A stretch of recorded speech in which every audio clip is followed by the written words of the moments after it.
Service to self and service to others is a paradigm that breaks down immediately with any kind of examination. There's no way that you can live your life completely serving other people or completely serving yourself. In one case, you're a people pleaser and a sycophant, and in the other, you're a sociopath. And it boggles my mind that the spiritual community ever considered it good to push people toward being one or the other. And I think it's one of the clearest signs that the people who make psyops have been at work in spirituality, and especially New Age spirituality, for a very long time.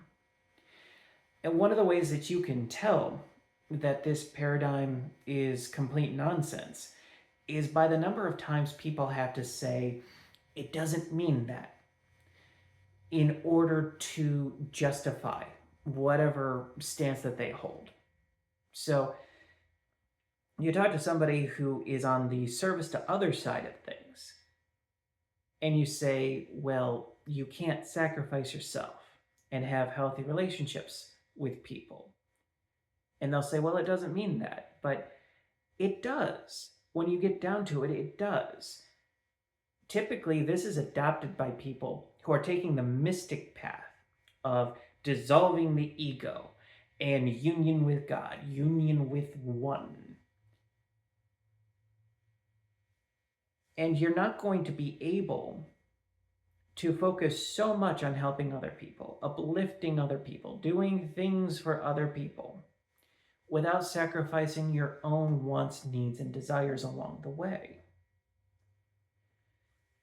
And most of them frame the dark path, or the fear-based path, as being completely invalid. The ones that don't will say, well, yeah, it somehow wraps around to the same place.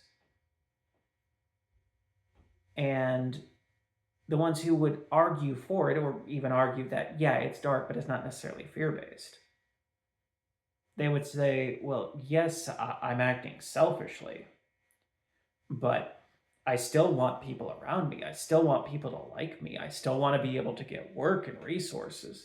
So I'm going to be nice to people, which that's just a sociopathic way of thinking, because if you start going down that line of thinking far enough, okay, sure, you can form relationships, but you're never going to form the kind of relationships where you view people as anything other than just an extension of yourself, or as tools to be used. And you can't have real relationships with other people where there's genuine love and caring and empathy, where you could argue that it is wholly selfish. This paradigm just distorts something that comes naturally to us. See, I don't think that the point of balance is between these two extremes, because if you look at their substance, there's no compromise between them. It's like in church. Really, you can think of this as the Abrahamic mindset, stepping outside the religion and infecting things outside of it. Because in church, you can serve God or the devil, and Jesus hates the lukewarm. Well, that's what you're being told with this. You can serve others or you can serve yourself. You can't do both.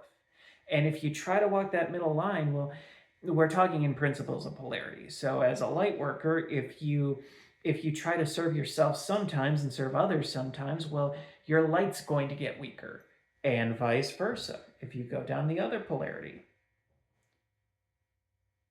So the actual alternative is just wholeness and just natural relationships and drives. We have an innate understanding that everything is connected. My well-being is connected to the well-being of people who surround me. My well-being is connected to people in my community. My well-being is connected to people I connect with through these videos online, in various online forums that I go to. If I am a complete douchebag to people, then I'm not going to be well-liked. Even if I'm confident and I get some short-term gains, even if I became very famous, even if I got really far in life doing that, it would still leave me in a position where I don't have real love, family, friends, or relationships.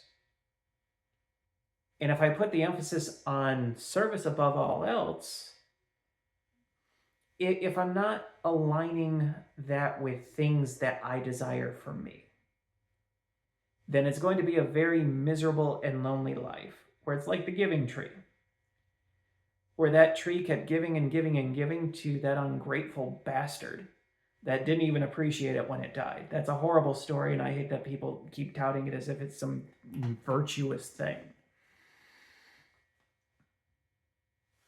Within a path of wholeness, it's obvious that if I want to serve others, like if I actually care about somebody, then it's important for me to speak up even when it makes them uncomfortable, to call them on something that's self-destructive or that's not likely to end well. Whereas from a service to others paradigm, it's incomplete, so it's going to draw incomplete people who have a lot of wounding they haven't worked through, who have a shadow that they're making a virtue out of disowning if they think in things of terms of light workers and dark workers. So if someone who's dedicated to service to others gets their self-esteem from making other people feel good, making them happy, making their day better, they're going to have difficulty telling someone something that they don't want to hear, even if it's the best thing in that scenario. It's also going to attract, like this paradigm is also going to attract a lot of people who are covert narcissists, who like to think of themselves as good people, who don't understand that the entire reason that they give to other people is to control them, which can be done very easily. There's been a few times where I've had to tell people, please stop being so helpful, because I could tell that they were saying, oh, no, don't worry about giving back to me. Don't worry about compensating me. No, I'm doing this out of the goodness of my heart because I love doing this. And it's like, BS.